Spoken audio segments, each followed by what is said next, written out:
Hey guys, Zom Fox here, and today it is time to do the final power rankings for the 2024 United Football League season. That's right, just a couple of days ago, we finally saw the champion be crowned for the inaugural 2024 United Football League season.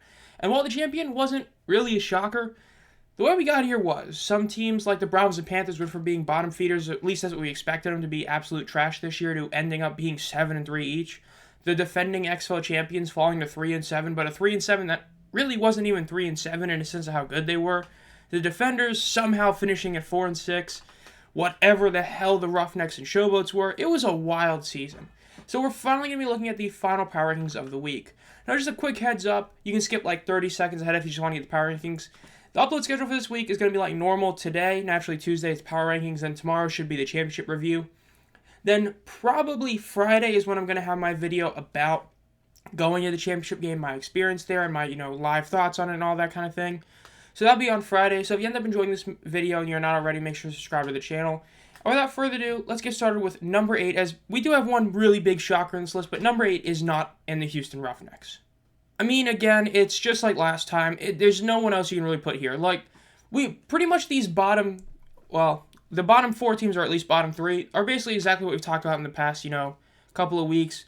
Look, the Roughnecks lost to Memphis twice. They finished as the only team with just 1 win and 9 losses. It's pretty tough to put them any higher, even though the Showboats statistically and really eye test-wise were the worst team in the league. The fact is that they've already beaten Houston twice. And remember, the whole point of a power rankings is essentially, do you think the team that is ranked at this spot can beat the team above them? And if you think they can, you move them up. The fact is the Roughnecks lost to Memphis twice, so does that give me confidence saying that I think Houston would beat Memphis in, a 7-game series? No. So because of that, the team finishes at 8th. Again, you lost twice to the team that, by all accounts, was the worst team in the league, and so if they're supposed to be the worst team in the league and you can't beat them on multiple tries, yeah, you deserve to be under them. Number 8 is the Roughnecks. Now, their season grade is obviously an F. I mean, come on. Now, I'm not giving it an F- to them or any team. I don't think any team was bad enough to be an F-, and the only reason for that is because I think both Houston and Memphis, there were at least some bright spots. An F- is like your team basically went 0-10, but an F is still an F.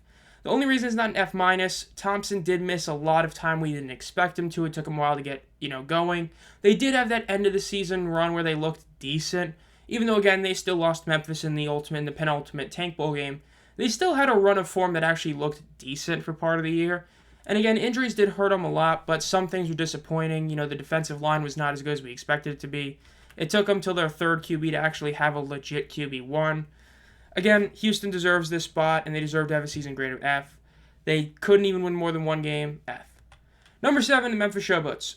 I mean, again, I don't really have much to talk about. They were the worst team in turnover differential, the worst team in points allowed and yards allowed.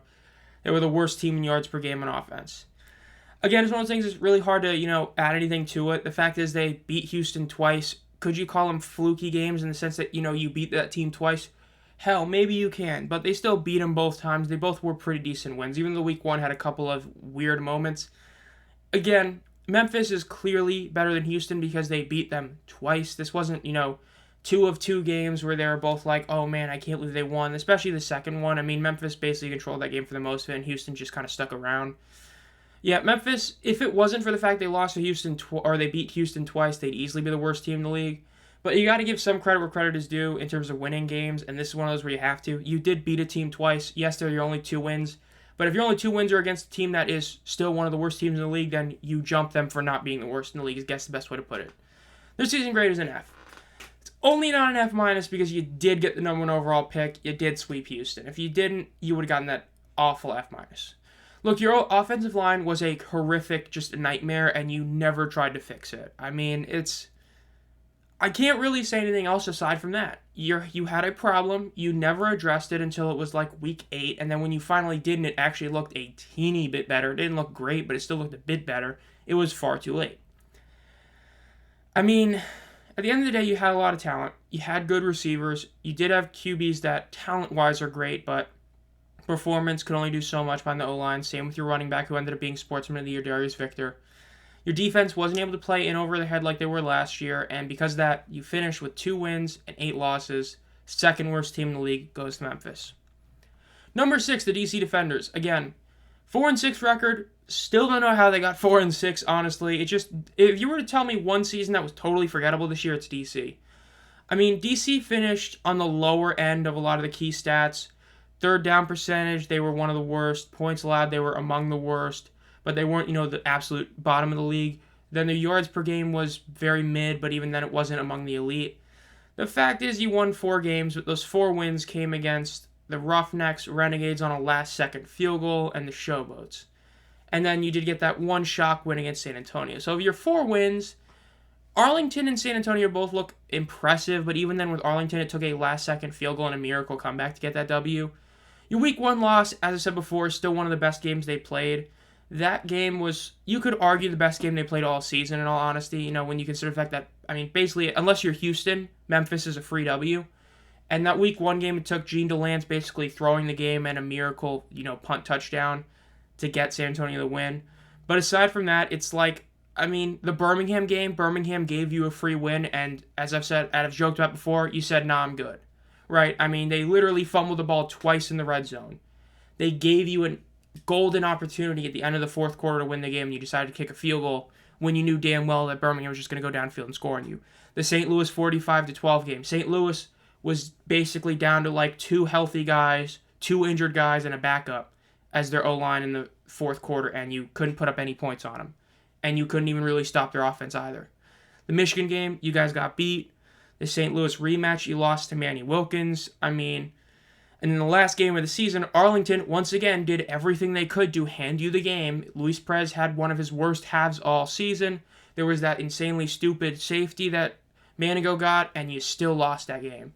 DC, granted, they did get, the free win from Houston, but they choked away a lot of games they could have had, and they definitely deserve the 6th spot.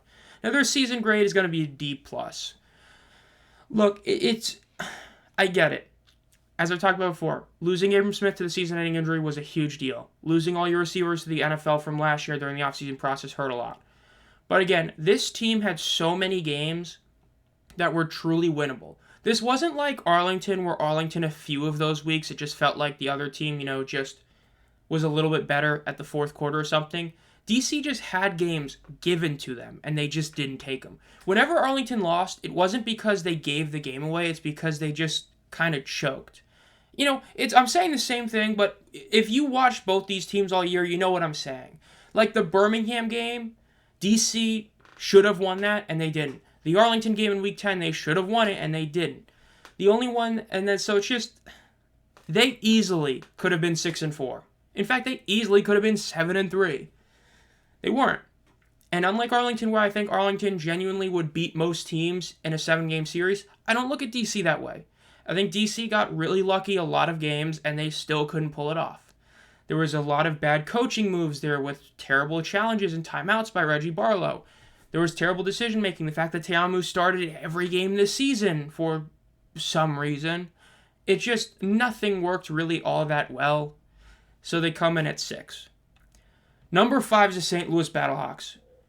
Give me a moment to explain before you go to the comments.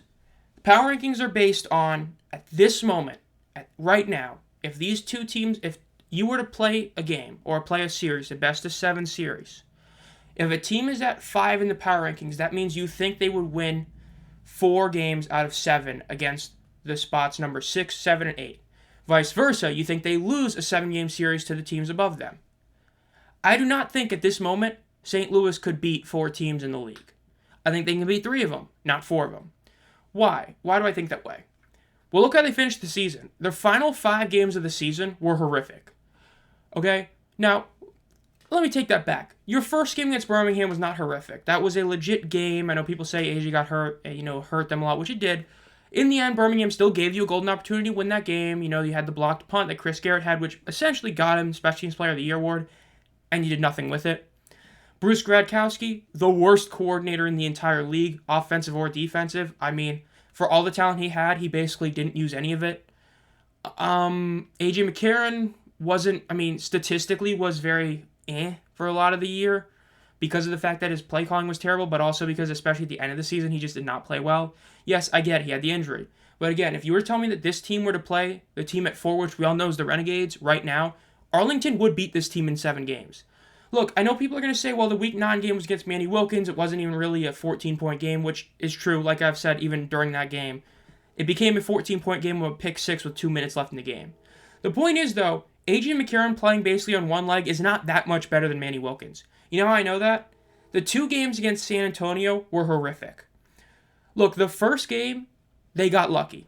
San Antonio was missing their 2 starting running backs, McFarland and Lovett. Chase Garbers, admittedly, was playing pretty terrible, but he still got hurt during that game, and a guy who was playing through a minor injury, and Quentin Dormady, had to be in a QB. Ryan Santoso missed 2 kicks. Yes, they were tipped and blocked. Still 2 misses. On the stat sheet, that's 2 missed field goals. 2 missed field goals, a 2-point conversion that got called back because of a penalty that didn't affect the play, but was definitely a penalty, and a guy dropping a catch. It took all of that to win by 1 point. Then how about the rematch? The rematch should have been a blowout. Okay? The only reason it wasn't was because San Antonio had just a fumble. This wasn't a forced fumble, it was a fumble. You know, they were trying to do the fake handoff, read option type of play, drop the ball, St. Louis scored it. So, really, the game was more like 25-9, not 25-15. And statistically, they got dominated even harder than they did the week prior. Almost 200 more yards by San Antonio.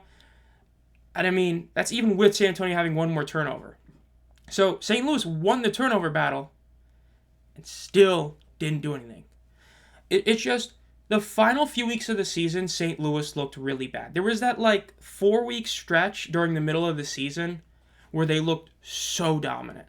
And yes, it was when AJ went down.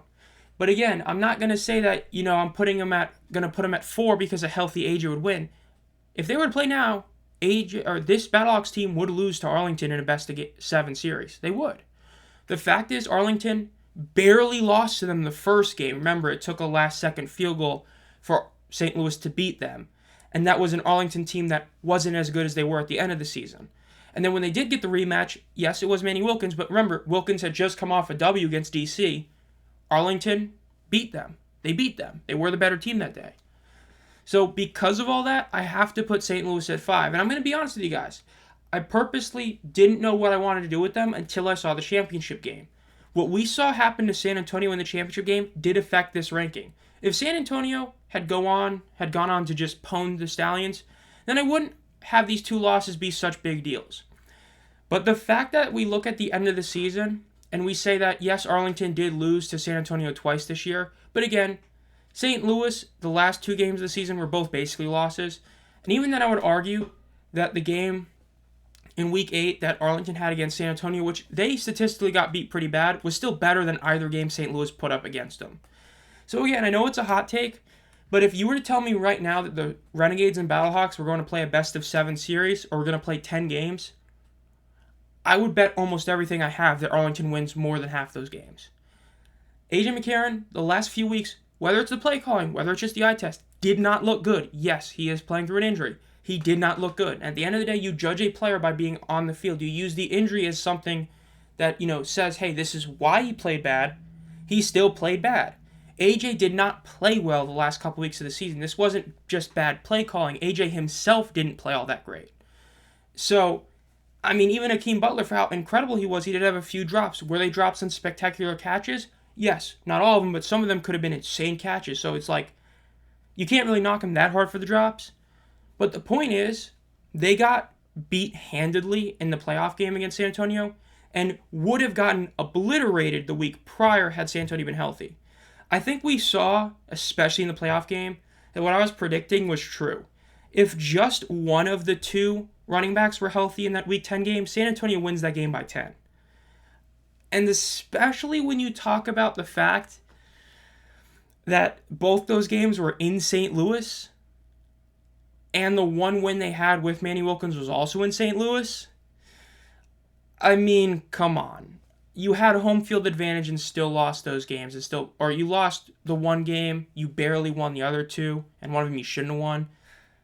I don't know. I know a lot of people are going to be upset at this, but if you stop and think about it, Arlington's offense is a country mile better than St. Louis. Despite the talent on paper being better for St. Louis, the on-the-field product, the eye test product, the statistical product, Arlington obliterates them in all 3 of those categories, making them the way better offense. And while, yes, I'll agree St. Louis's defense is far better than Arlington's, Arlington's offense is easily the best unit of all four of them. Remember, St. Louis's defense is incredible, but it's definitely the fourth best of the four playoff teams, whereas Arlington, it's pretty hard to say that they're anything but the second best offense in the league.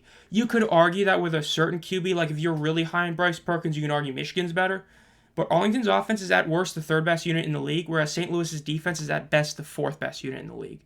So because of that, St. Louis at 5, and number 4, well, we'll get to that in a second because season grade for the Battlehawks, I'm putting it at a B-. It's a B-. You made the playoffs, but the end of the season was horrific. Again, is a lot of that because of an injury? 100% sure, but again, people get hurt. San Antonio was dealing with a ton of injuries. Michigan dealt with a few big injuries. At the end of the day, St. Louis made the playoffs, got hammered. Still deserve above a B. A B is making the playoffs, especially what happened to them last year with some people viewing that they got screwed over last year. They got their shot this year. If they had played a bit better, I would have moved this up to a B, or if San Antonio had won the championship game. But the fact that they finished the season as clearly the worst team that made the playoffs, despite still being a great team, again, Arlington, as we've talked about before, their record does not showcase how good a team they are. St. Louis, I'm putting in at number 5, and I'm putting them at a B- on the season. Now, number 4 is the Renegades. Look, I get it. People are going to immediately say they're 3-7. Remember, this is a power rankings, not a record ranking. The last 4 weeks of the regular season, the Renegades went 3-1. Was one of those wins against Memphis? Yes.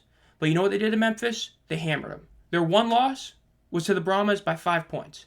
Again, this wasn't like a super close game. Even then, again, like I said, the stats were pretty heavily in favor of San Antonio. But again, they played a lot better against San Antonio than St. Louis did either game against San Antonio. And that was a much healthier San Antonio team than the Battlehawks played either time. The point is, Arlington ended the season much better than St. Louis.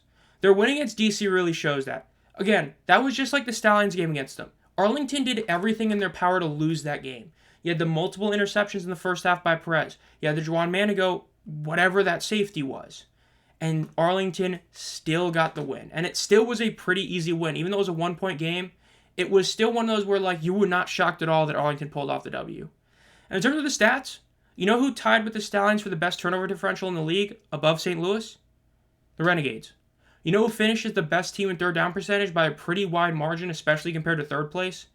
The Renegades. You know what team had the second best yards per game? The Renegades. Yes, like I said before, their defense, pretty poor. Finished at 225, second worst in the league. 315 allowed per game is also second worst in the league. But their offense was legit. The fact that they had guys who, you see, whereas St. Louis had the guys who were the big names, in terms of the big players, the Renegades really had the more, impactful receivers. Whether it be tight end Sal Cannello, whether it be receivers, Tyler Vaughns, or whether it be Javonte Payton. They had a lot of guys make some big plays in big games. And again, the last 4 weeks of the season, and hell, you can even go to week 6 when they lost on a last-second field goal against Michigan, who, again, Michigan finished the season as clearly the second-best team in the league. So when you view it in that regard as well, even if you're adding a loss, it still makes Arlington look really good.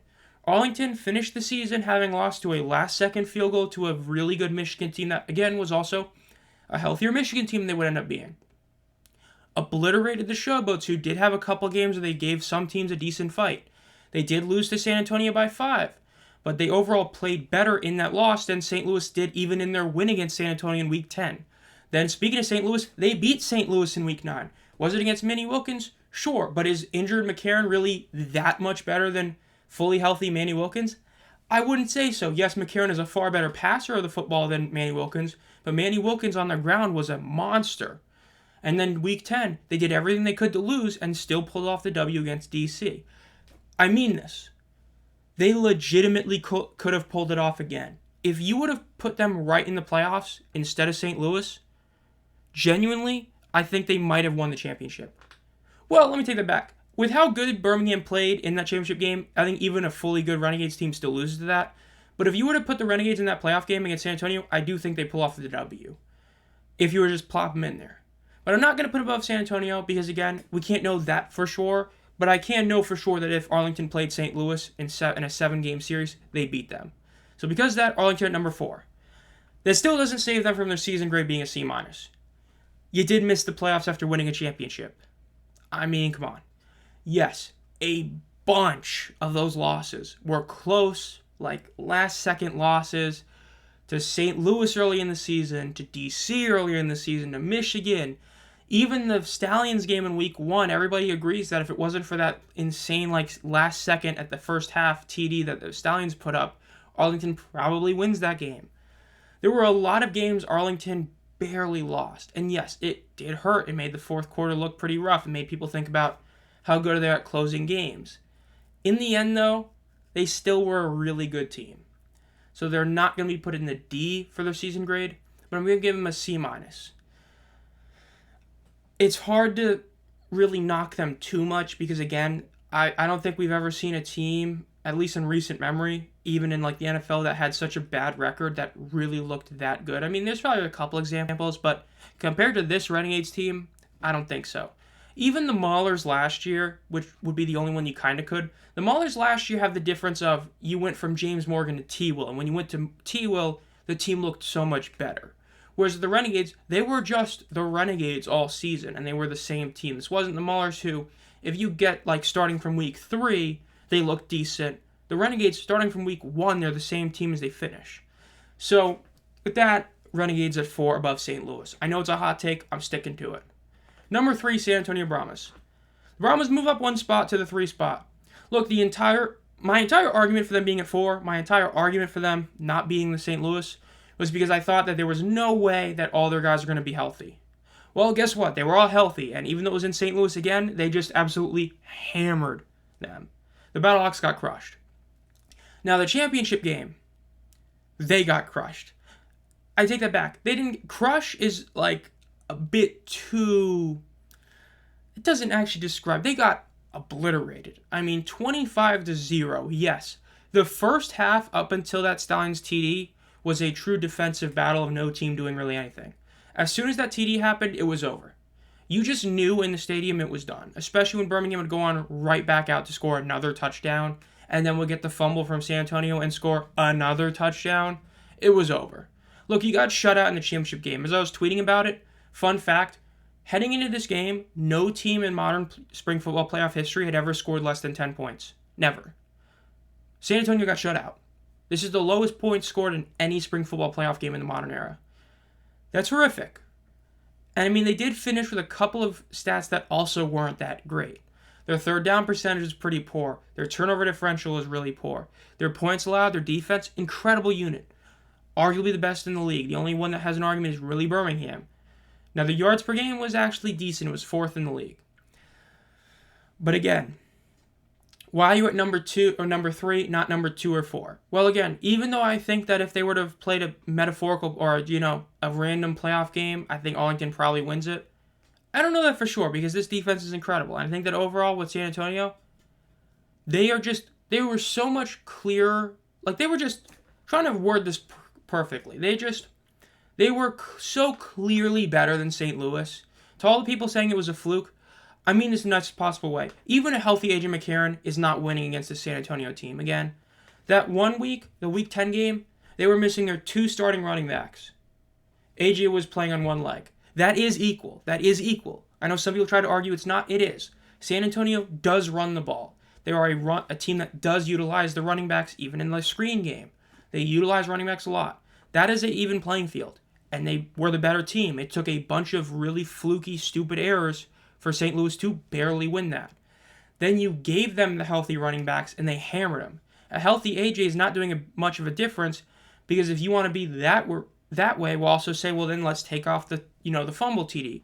So San Antonio is just so clearly above St. Louis that even though I think Arlington would easily beat St. Louis, I can't say they'd beat San Antonio. I just can't. San Antonio finished as the only XFL team to, sweep the USFL conference for a reason. I mean, remember, I didn't talk about it, but I wanted to joke about it that, it really wasn't XFL over USFL in the regular season. It was more like San Antonio over the entire USFL. Because San Antonio did their job, except in the championship game. Because of that, they jump up to 3, but not up to 2. Their season grade is an A+. Look, you may have gotten hammered in the championship game and shut out. Again, like I talked about it earlier, Michigan and San Antonio were expected to be bad teams. I was not the only guy saying that they were going to be a bad team. I said both teams would go 3-7. I was not the only guy saying that kind of thing. They proved a lot of people wrong. They went to the championship game. Did they get obliterated? Yes. But did they make it? They did. And we need to remember, it is an accomplishment to make it to a championship game. In this day and age, especially when you talk about, I know it's, different sport, but especially when you look at, the Jordan-LeBron debate, everybody always forgets how many times LeBron's gotten to the finals and acted like his losses are a big impact on why he can't be the GOAT. You still made it there. If you make it to a championship game, it is something to be proud of. It is a reason why Jared Goff got paid. He did make it to a Super Bowl a few years ago. That is an accomplishment. Yes, you're not going to be remembered as much as a winner is, but you still made it there, and a lot of teams don't do that. There are still teams in the NFL who have never even made a Super Bowl. So, you got to give credit to them. They deserve the A+. They don't need to win the championship to be a higher grade than that. They did their job. Hell, even just making the playoffs arguably would be good enough for it, an A, which we'll actually get to in a little bit.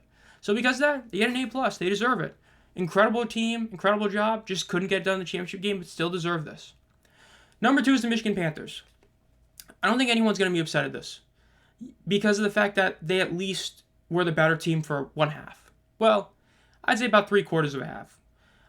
I'm going to always harken back to it. The decision to kick the field goal instead of going for it on 4th down, heading a few minutes before halftime, that's what lost in the game, right? I think we can all kind of agree that that's what changed the game.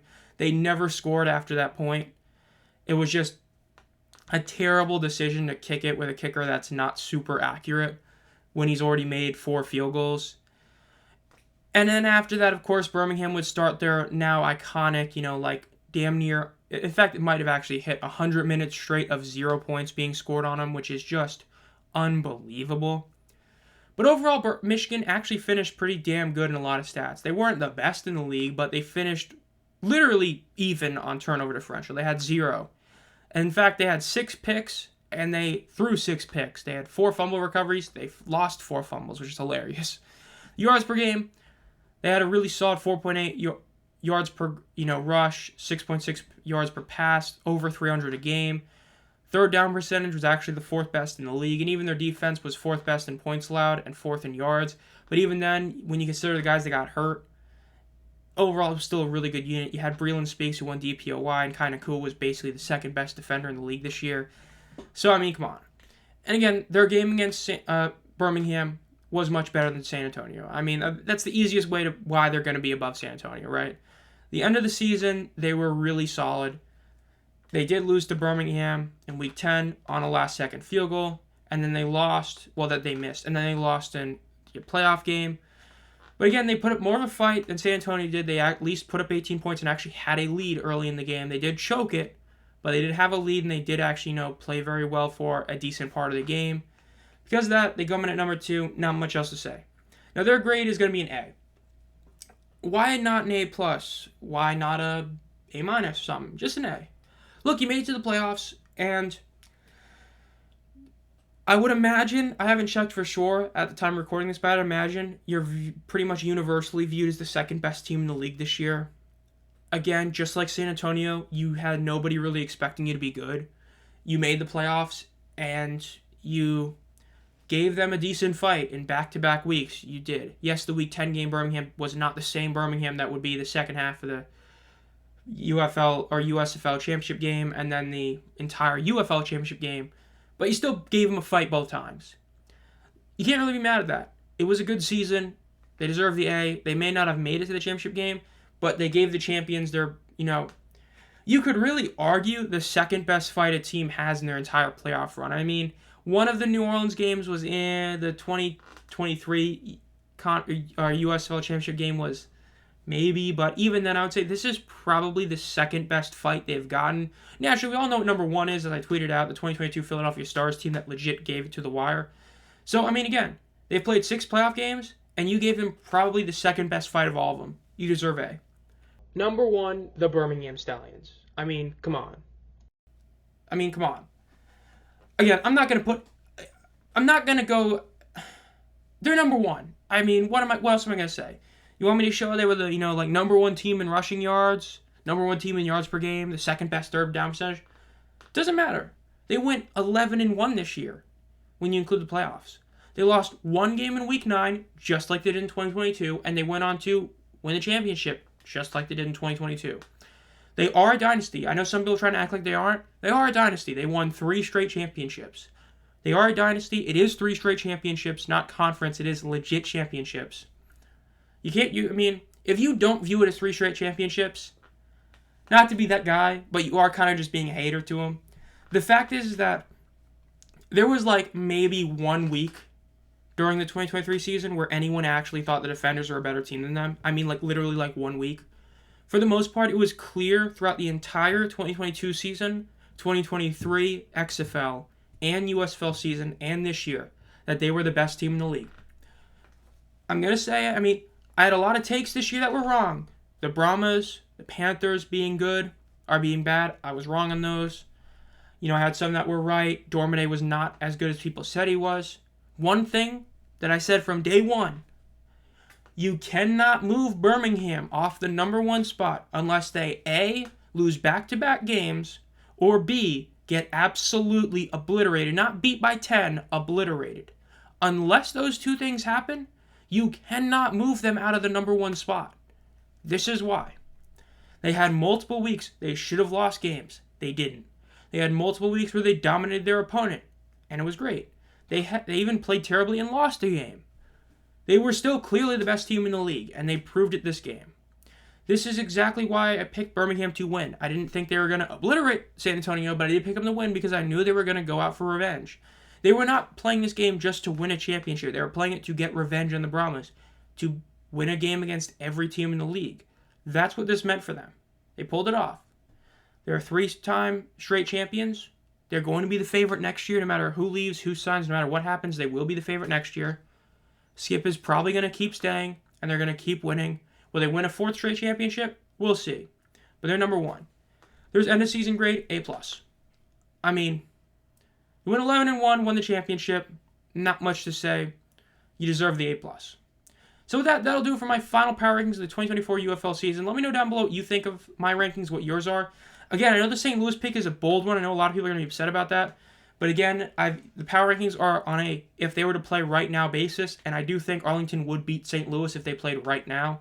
And so I'm going to stick by that. I also stand by the Panthers at number 2. I think they, especially considering how both teams played against the Stallions, are clearly better than San Antonio. Not by a ton, but by enough to put them higher. Again, let me know if you agree with my end of season grades and all that. Again, if you enjoyed this video, make sure to subscribe and hit the bell and be notified as soon as I upload any videos. I have at least 2 videos coming out this week, and then we're going to start with more of the off-season videos. My playoff tier list games, I have to do that and update that one. And then, of course, other videos coming out later, ranking QBs, potential tier lists down the line. And as always, guys, have a great night.